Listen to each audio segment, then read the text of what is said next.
অবৰ্ণনীয় পৰিৱেশ বহুত মানুহ ৰিলিফ কেম্পলৈকে আহিছে বহুত মানুহ গাঁৱত আছে বহুত গাঁৱলৈকে এতিয়াও চৰকাৰ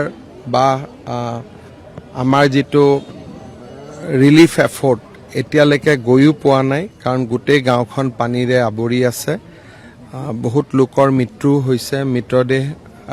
নতুনকৈ ওলাই আছে আমি যিমান পাৰো ৰাইজৰ লগত থাকি ৰাইজক সেৱা কৰাৰ কাৰণে যত্ন কৰিম আজি মই গোটেইখিনি নিজেও চাই যাম আৰ্মি NDRF SDRF চৰকাৰ গোটেই একেলগে সকলোৱে কাম কৰি আছে ৰাইজৰ ঘৰবিলাক ভাঙিছে কিতাপ পত্ৰ নোহোৱা হৈছে কাৰোবাৰ সাৰ্টিফিকেট উটি গৈছে কাৰোবাৰ গৰু ছাগলী নোহোৱা হৈছে চৰকাৰে যিমান পাৰে সকলোকে সহায় কৰিব ৰাইজৰ এটা অভিযোগ আছে অভিযোগ বুলি নহয় স্যাৰ ৰাইজে কৈছে যে চৰকাৰে অসম চৰকাৰেটো দিবই হয় কৰিব কেন্দ্ৰীয় চৰকাৰ বিশেষকৈ পুঁজি আহিব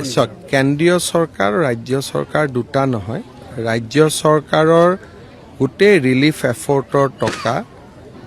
সদায় কেন্দ্ৰীয় চৰকাৰৰ পৰা আহে গতিকে আমি যিমান টকা ইয়াত খৰচ কৰিম 100% কেন্দ্ৰীয় চৰকাৰে আমাক দিব খালি আমি খৰচ কৰি তেওঁলোকক জনাব লাগে যে ইমান টকা আমাক প্ৰয়োজন তেওঁলোকে আমাক পঠাই দিয়ে বানপানী বা গৰাখহনীয়াৰ বাবে খৰচৰ টকা অলমোষ্ট 100% কেন্দ্ৰীয় চৰকাৰে দিয়ে আৰু কেন্দ্ৰীয় চৰকাৰে আমাক আগতীয়াকৈ দি ৰাখে আৰু প্ৰয়োজন হলে আমি আৰু টকা খুজিব পাৰো তাৰ ওপৰত যদি কিবা বিশেষ পৰিৱেশ হয় যেটো কেন্দ্ৰীয় চৰকাৰৰ গাইডলাইন দি নাপায় তেতিয়াও আমি কেন্দ্ৰীয় চৰকাৰক অতিৰিক্ত খুজিব পাৰো গতিকে সেইকাৰণে পুঁজিৰ ফালৰ পৰা কোনো অসুবিধা নহয় আমি কৰিব পাৰিম আৰু প্ৰয়োজন হলে প্ৰধানমন্ত্ৰী ডাঙৰীয়াই পৰা খুজি ল'ব পাৰিম টকাটো সমস্যা নহয়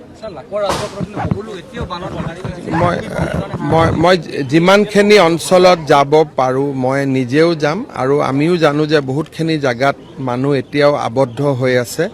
গতিকে আৰ্মিয়েও চেষ্টা কৰি আছে NDRFও কৰি আছে কিছুমান জায়গাত কোনো প্ৰকাৰে যাব পৰা অৱস্থাত নাই যোৱাকালি আমি হেলিকপ্টাৰ দিও ট্ৰাই কৰিছিলো গতিকে মানে চেষ্টাৰ ত্ৰুটি কৰা নাই কিন্তু এইটো ঠিক যে বহুত মানুহ এতিয়াও পানীৰ মাজতে আছে মোক এতিয়া এটা এগৰাকী মানুহে ক'লে যে পেচেণ্ট এটা আছে আনিব পৰা নাই বেটাৰী ৰিক্সাতে ওপৰত উঠাই ৰাখিছে গতিকে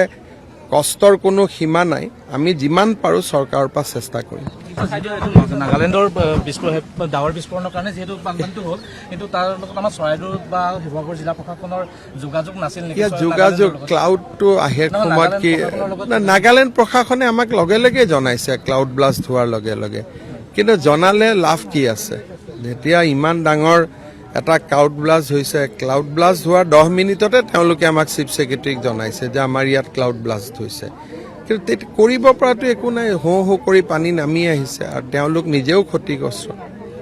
প্ৰাথমিক অৱস্থাত বৰ্তমানলৈকে কিমান ক্ষয়ক্ষতি হৈছে বুলি এতিয়ালৈকে আজি ক্ষয়ক্ষতিৰ বিষয়ে ক'লে অকণমান খুব প্ৰাথমিক হ'ব আৰু কাৰণ আমি জনাতকৈ বহুত বেছি ক্ষতি হৈছে সেইকাৰণে আমি বুলেটিনটো সদায় উলিয়াই আছো কিন্তু যেটো বুলেটিনত প্ৰকাশ পাইছে সেইটো বহুত কম তাতকৈ ক্ষতি বেছি হৈছে এই আচলতে অসমৰ মুখ্যমন্ত্ৰী ডক্টৰ